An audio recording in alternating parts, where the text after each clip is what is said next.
വളരെ സെൻസിബിൾ ആയിട്ടുള്ള ആൾക്കാരോട് വർക്ക് ചെയ്യാൻ ഭയങ്കര അടിപൊളിയാണ്. കാരണം അവർ കൃത്യമായി പറയും എനിക്ക് വേണ്ടത് ഇതാണ്.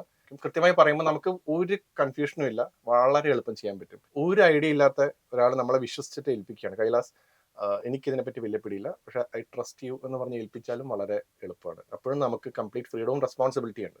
ഇത് രണ്ടും ഇല്ലാത്ത ആൾക്കാരോട് വർക്ക് ചെയ്യാനാണ് ഏറ്റവും പാട്. ഇപ്പോൾ എ ആർ റഹ്മാന്റെ ഇന്റർവ്യൂവിൽ ചോദിച്ചിട്ട് ഈ മണിരത്നമായിട്ട് കൂടുമ്പോൾ എങ്ങനെ മാജിക് ഉണ്ടാവുന്നു. എ ആർ റഹ്മാൻ പറഞ്ഞൊരു പോയിന്റ് എന്ന് വെച്ചാൽ മണിരത്നം കംപ്ലീറ്റ്ലി റഹ്മാനെ ട്രസ്റ്റ് ചെയ്യുന്നു. അപ്പം ആ ട്രസ്റ്റിന്റെ പുറത്തൊരു ഉണ്ടാവുന്ന റെസ്പോൺസിബിലിറ്റിയും ആ ധൈര്യവുമാണ് ഈ എക്സ്പെരിമെന്റിൽ ആവാൻ പറ്റുന്നത്. ലാൽ ജോസ് വിദ്യാസാഗറിന്റെ കോമ്പിനേഷനിൽ ഭയങ്കര മാജിക്കൽ സോങ്സ് ഉണ്ടായിട്ടുണ്ട്. എന്തുകൊണ്ട് ഇത്രയും നിങ്ങൾ തമ്മിൽ ഉണ്ടാവുമ്പോൾ ഒരു സംഭവിക്കുന്നു.